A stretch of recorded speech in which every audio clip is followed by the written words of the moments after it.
Hello, comic collecting chums. Welcome to another Sidebar episode in which I ramble about stuff. This week, U-turns, toilet roll, and DC and me. And before we start, if you've come here expecting to hear me compare toilet roll and DC and slag off DC, that's not going to happen. Toilet roll actually relates to the U-turn. What's that all about? Let's find out, shall we? So here's a thing. Good. Well done, Ben. Here's the thing. U-turns. My mind has been changed this week, and I love having my mind changed. When I was younger, probably like a lot of people, or a lot of men, I'd have an opinion on something, I'd be set in my ways, no one could persuade me otherwise, because your ego doesn't allow you to change your mind or go along with someone else's viewpoint. I think partway through my Earth journey to date, that changed, and it was triggered by a toilet roll. I was working away from home, and the bathroom in the suite I had, the toilet paper hung the other way round from that which I was used to, the way it had always been in my family home. And that really irked me until a couple of days in, I realised that actually I prefer this. This is easier for getting a sheet off the roll, the way the roll turns, which it just one of those little things. And when I went home, I tried it out, never looked back, and it's been the same way ever since. Now, it's not so much about the toilet roll. In fact, let's put the toilet roll down. Thank you, toilet roll, the parable of the toilet roll. It was reflecting on that and thinking there I was really kind of set in my ways about something with a fixed view. And now it's changed, and I felt good about that. And it was one of those little things I would think about from time to time before I would stop and say, oh, no, it has to be this way. Nothing else will do. And there we are. This is bled into comics now. So last week I was talking about incomplete comics and how it's never really been something I found acceptable in the criteria for my collection. We've all got our own quirks. And for me, something missing from a comic book, a coupon, a half page, the insides of the book, stuff like that, didn't really do it for me. Now, I'd picked up this fantastic Atom 31, courtesy of Rob's Fat Stacks, during the C3 auctions. And I was talking about how it's got a coupon missing from it. But then I was pondering, well, whereas normally I wouldn't keep a comic with a coupon missing from it, this one's actually in a slab. So does it really matter? And what would I do, etc., etc.? And something happened. Now, while incomplete comics don't meet my comic criteria, or so I thought, something that does meet my comic criteria, something I really enjoy, is when there's a special association with a particular book. Now, I don't particularly know Rob, and we might have exchanged a couple of messages in relation to my C3 win, but not sure how he knew I'd mentioned this in the video last week, but he left a comment on it. And it turns out this book actually came from his own personal collection. He was saying that when he submitted it for grading, he hadn't actually realised the coupon was missing, which is a side note. Now, like I say, I don't know Rob that well. Stuff I've seen him do, I've enjoyed very much. Really appreciate the huge amount of work he did for C3. And I've got a special association with C3. I really wanted to get something from that. So this book. So, yeah, it's got a coupon missing, but now it's different. Now the book's different. In comparison to a number of books I have on the bottom row of this shelf, I've got about half a dozen books that do have things missing. One of them is an Avengers 18. It's quite a tatty copy, but there's like half a page missing from it. And I don't have any special association with that book, so I'll be letting that go, using it for an art project or something. Who can say? But yeah, Atom, no, I'm keeping that. Now, I might yet take it out of the slab. We'll see how I get on with that. Slabbing's another thing. But it's special association, coupon missing. Funnily enough, just the other day, something else happened to help reinforce this change of heart. A good friend of the channel, Robbie, posts on Instagram on a daily basis. He's got this outstanding collection of comic books, and he shares images of the covers of quite a few of those books each day. And I like looking through them and picking out my favourite for the day, depending on when I can see them. Finally, the other day, Robbie actually posted a book. I looked as soon as I looked at it, I was like, "I've got that." He's actually posted one that I've got, which is great, and it's this lovely Captain Marvel number 80, which is from 1948. It does have a little stamp on this side which says 1947, but I think the release date was 1948. Now, this was the first Golden Age comic book I ever bought, and it was quite some time ago. It wasn't expensive, and that's because on the inside, and I'd completely forgotten about this, on the inside of this book, the centerfold is missing. Somebody has very kindly produced photocopies of the missing center pages, so it's complete for a read through. Now, as I say, I'd completely forgotten about that. Now, I've no intention of parting with this book. It wasn't expensive. It wouldn't be difficult to replace. It was basically, oh, here's an affordable Golden Age book, so I'll pick it up. So that's kind of special for me, and I'm keeping it. So I already had an incomplete book in my collection and completely forgot. Now I have two that I am definitely keeping.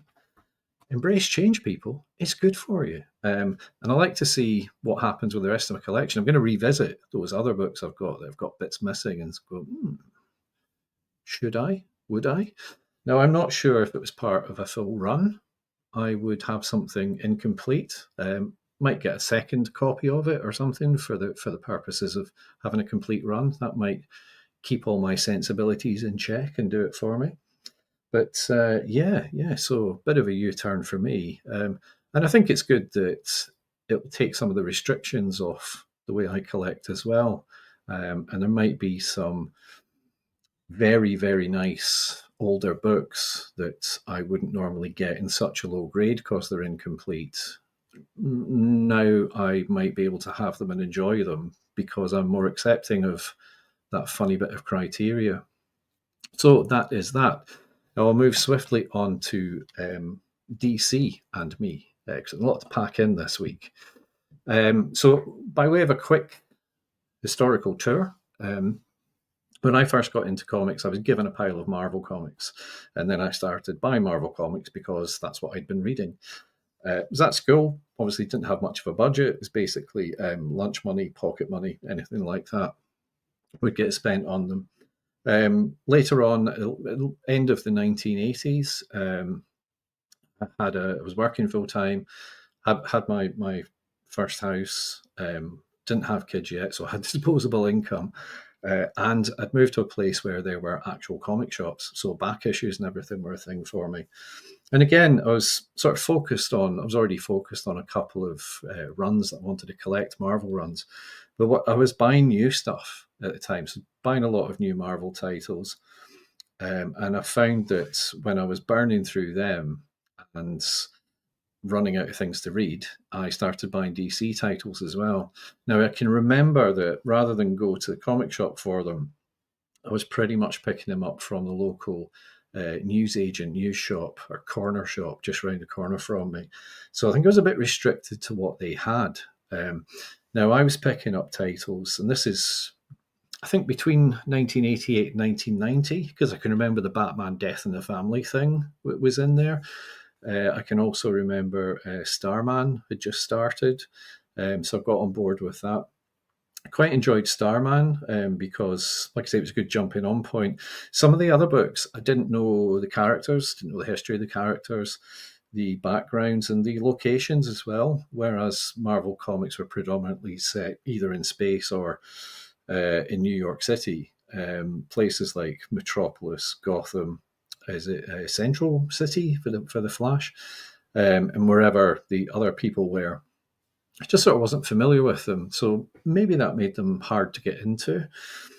But I was picking up things like those books, uh, Captain Atom, Power of the Atom, New Gods, some Superman and Batman stuff, and others. Basically, whatever they had, I would buy just for reading.